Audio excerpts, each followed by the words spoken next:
1 Reis 22, versão King James atualizada.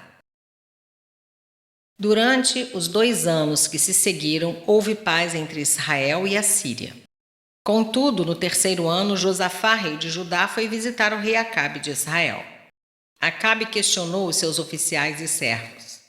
Bem sabeis que Ramote-Gileade nos pertence, e nós nada fizemos para tomá-la das mãos do rei da Síria. E ordenou a Josafá: Queres vir comigo à guerra em Ramote-Gileade? Ao que Josafá respondeu ao rei de Israel: Eis que a batalha será a mesma para mim como para ti, para meu povo como para teu povo, para meus cavalos como para os teus cavalos. No entanto, Josafá sugeriu ao rei de Israel: Rogo-te que antes consultes a palavra de Yahvé ao Senhor. O rei de Israel reuniu os profetas em número de 400 aproximadamente e lhes consultou: Devo ir atacar Ramote-Gileade ou é melhor deixar de fazê-lo? Diante do que eles responderam: Ataca, porquanto o Senhor a entregará nas mãos do rei. Contudo, Josafá questionou: Porventura não existe aqui nenhum outro profeta, servo de Yahvé, por intermédio de quem possamos conhecer a vontade de Deus? O rei de Israel respondeu a Josafá: Há ainda um profeta pelo qual se pode consultar Yahvé, mas eu o odeio, pois jamais profetiza bons presságios a meu respeito, mas sempre desgraça. Ao que prontamente Josafá replicou: Não fale desse modo, ó rei. Então o rei de Israel mandou chamar um oficial e ordenou: Traz-me depressa Micaías, filho de Imlá. O rei de Israel e Josafá, rei de Judá, vestidos de seus trajes reais, estavam assentados cada um num trono na praça à entrada do portão de Samaria. E todos os profetas, preocupados em servi-los, profetizavam em frente deles. Um dos profetas, chamado Zedequias, filho de Kenaaná, produziu para si uns chifres de ferro e declarou a Acabe: Assim diz o Senhor: com esses chifres o Senhor lutará contra os sírios e os derrotará completamente. E todos os demais profetas seguiram esses auspícios e profetizaram o mesmo destino. Eles exclamavam: Sobe contra Ramote-Gileade e triunfarás, porquanto o Senhor a entregará nas mãos do rei. Enquanto isso, o mensageiro que fora chamar Micaías lhe sugeriu: Os profetas são unânimes em afirmar prognósticos favoráveis ao rei. Procura, portanto, falar como eles e predizer o sucesso do rei e de sua campanha. Entretanto, Micaías contestou: Tão certo quanto vive Yahvé, juro por seu nome, que falarei apenas o que Yahvé, o Senhor, me ordenar. Quando chegou à presença do rei, esse lhe indagou: Micaías, devemos ir à guerra contra Ramote-Gileade ou não? Ao que prontamente ele lhe respondeu: Ataque e serás bem-sucedido, porquanto Yahvé a entregará nas mãos do rei. Diante disso, o rei lhe questionou: Quantas vezes terei que te fazer jurar que não me falarás senão a verdade em nome do Senhor? Então o profeta declarou: Vi todo Israel disperso por muitas colinas, como ovelhas que não têm pastor, e disse Yahvé: Estes não têm senhor. Volte cada um em paz para sua casa. E o rei de Israel afirmou a Josafá: Eu não te adiantei que ele não profetizaria o bem a meu respeito, mas somente o mal? E Micaías acrescentou: Ouve a palavra de Yahvé. Viu o Senhor assentado no seu trono e todo o exército celestial em pé junto a ele, à sua direita e à sua esquerda. Então Yahvé indagou: Quem enganará Acabe a fim de que ataque Ramote-Gileade e encontre a morte lá? E alguns anjos davam uma interpretação, mas outros sugeriam ideias diferentes, até que finalmente um espírito colocou-se diante de Yahvé e declarou: Sou eu que haverei de enganá-lo. E Yahvé, o Senhor, lhe questionou: De que modo pretendes realizar isso? Ao que ele respondeu: Eu sairei, serei um espírito mentiroso na boca de todos os profetas do rei. Ao que Yahvé, o Senhor, afirmou: Tu enganarás e ainda prevalecerás. Sai e faze o que deves fazer. Agora, portanto, Yahvé colocou um espírito mentiroso na boca de todos estes teus profetas. Mas Yahvé é quem pronunciou contra ti a desgraça.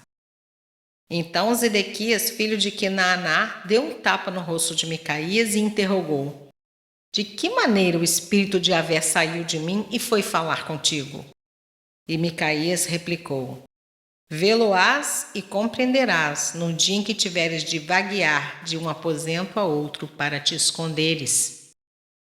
O rei então ordenou: Prende Micaías agora mesmo e conduze-o de volta a Amon, o governador da cidade, e Joás, filho do rei, e declarem: Assim fala o rei: Lançai esse homem na prisão e alimentai-o com uma quantidade mínima de pão e água até que eu retorne são e salvo da batalha.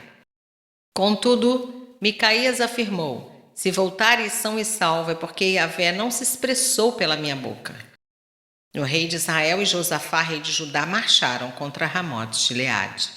O rei de Israel solicitou a Josafá: Vou disfarçar-me para entrar no combate, mas quanto a ti, veste-te com tuas roupas. O rei de Israel disfarçou-se e ambos partiram para a batalha.